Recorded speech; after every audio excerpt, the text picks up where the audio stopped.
विषय पर ये कहना चाह रहा हूँ कि जब बाजार में चुनावी दौर है और लोग झूठी अफवाहें करते हैं। बसपा राष्ट्रीय पार्टी है और बसपा ने बहन जी ने, सांसद राम जी गौतम जी ने, अध्यक्ष जी ने, पूरे 500 की टीम ने, सबकी सहमति से बहुजन समाज पार्टी ने मुझे 500 से उम्मीदवार बनाया है। और ये टिकट जब पार्टी ने फाइनल कर दिया तो कहीं नहीं जा रहा है, टिकट मेरा हो चुका है, फाइनल है। लेकिन जो ये लोग झूठी अफवाह करते हैं, अब उनका हम झूठी अफवाहों का मुँह थोड़ी पकड़ सकते हैं। इस वजह से कहीं कोई दिक्कत नहीं है। टिकट मुझे दे दिया, मैं बसपा का रात और दिन प्रचार प्रसार में हम लग रहे हैं, हमारी पूरी टीम लग रही है और टिकट कहीं नहीं जा रहा है। अब झूठ व्यक्ति जो बोलता है उसका हम भी क्या कर सकते हैं। एक सर चर्चा ये भी है कि बसपा में पैसे देकर के टिकट खरीदी जाती है। ये जो लोग झूठ बोलते हैं, बसपा राष्ट्रीय पार्टी है, ये दुष्ट लोग पार्टी को बदनाम करने की वजह से करते हैं। ऐसा कहीं कुछ नहीं है। बसपा पार्टी कैडराइज पार्टी है और ये कार्यकर्ता को टिकट देती है।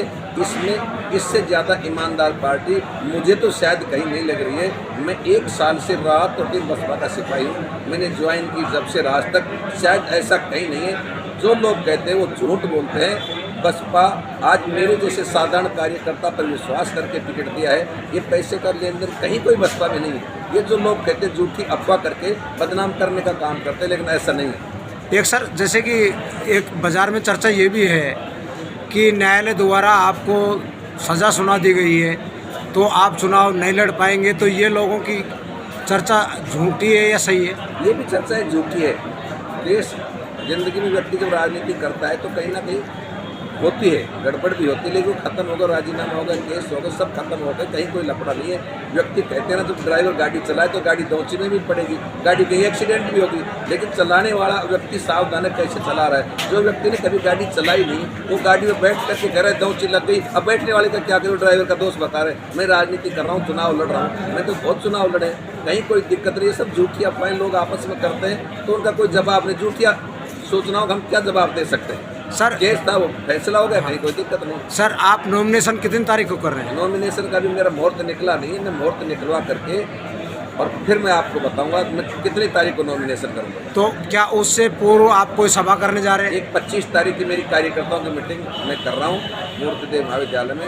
वहाँ सभी कार्यकर्ताओं से सलाह करके नॉमिनेशन की कैसे तैयारी की जाए, कैसे क्या किया जाए। तो 25 तारीख को सभी कार्यकर्ताओं के सहयोग से 11 बजे सभी को बुला करके और फिर मैं नॉमिनेशन करूँगा सभी कार्यकर्ताओं के सहयोग से। सर टिकट आपका जारी होने के बाद में आपने लगभग विधानसभा क्षेत्र कितने गाँव को कवर किए हैं? मैंने मेरा टिकट जारी होने के बाद में करीबन ये मान लो मैंने 70 गाँव का दौरा कर चुका हूँ। टिकट होने के बाद 70 गाँव का दौरा मैं कर चुका हूँ और मैं तो रात और दिन लगा रहता हूँ। मैं तो तैयारी पूरी है, ज़्यादा रहता यही।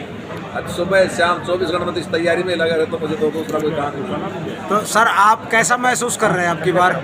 मैं इतना अच्छा महसूस कर रहा हूँ कि हमारी जनता, बुजुर्ग, नौजवान, दलित, पिछड़ा, व्यापारी सभी मेरी मदद कर रहे हैं। और ये बसपा की ये झोली में सीट जा रही है, हर सूरत में जा रही है। इसी वजह से लोगों को परेशानी है। अगर 500 की सीट बसपा की झोली में जा रही है, इसी वजह से लोगों को परेशानी। जो मेरे विपक्ष के लोग हैं वो अफवाहें फैला रहे हैं। यहाँ से 500 से ये मान लो बसपा बहुत भारी ताकत से जीतेगी कि राजस्थान में कोई देखे कि 500 से बीएसपी पार्टी जीत करके आई है। मुकेश यादव इतने वोटों से 500 से जीतकर, बसपा का उम्मीदवार मुकेश था, बसपा ने मुकेश को उम्मीदवार बनाया। इतनी भारी ताकत से जनता ने जिता करके राजस्थान की सबसे बड़ी पंचायत भेजा है। मैं बहुत खुश हूँ। सर राजस्थान में एक ऐसी परंपरा रही है कि बसपा से उम्मीदवार जीतकर जाता है और अन्य दलों को समर्थन कर करके और वो बसपा छोड़कर चला जाता है। क्या आपका विचार ऐसा ही रहेगा?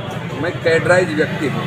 जब मान लीजिए बिना राज में 1994 से 2018 तक मैं सपा का सदस्य रह के कहीं नहीं गया, प्रदेश अध्यक्ष तक रहा, तो मैं बसपा जब मुझे चुनाव जिता रही है, राजस्थान की सबसे बड़ी पंचायत भेज रही है, मैं बसपा को धोखा थोड़ी दे सकता हूँ। मुझे कोई धोखा दे सकता है लेकिन मुकेश धोखा नहीं देगा। मुझे राजस्थान में बसपा पार्टी का सीएम बनाना है। यदि 500 में अब की बात मुझे जनता मुझे विश्वास से जिता रही है तो मैं बसपा पार्टी बना करके दिखाऊंगा राजस्थान में कि और एक भी विधायक बिकेगा नहीं। बसपा के बाद खूब रख के अच्छे उम्मीदवारों को टिकट दे रही है जो जीत करके जाएं और राजस्थान में बसपा की सरकार बने। हम भी चाह रहे हैं कि हमारी बसपा की सरकार बने। जब राजस्थान में बसपा की सरकार बनेगी, तभी गरीब, दलित, मजदूर, किसान, नौजवानों का इनका भला होगा। नहीं तो बाकी बीजेपी, कांग्रेस नौजवानों का, गरीबों का, मजदूरों का, दलितों का, पिछड़ों का कहीं कोई भला करने वाली नहीं है। अब की बार हम चाह रहे हैं कि बसपा की राजस्थान में सरकार बने, और मैं तो बहुत कैडराइज व्यक्ति, मैं तो कभी जिंदगी में धोखा करता ही नहीं।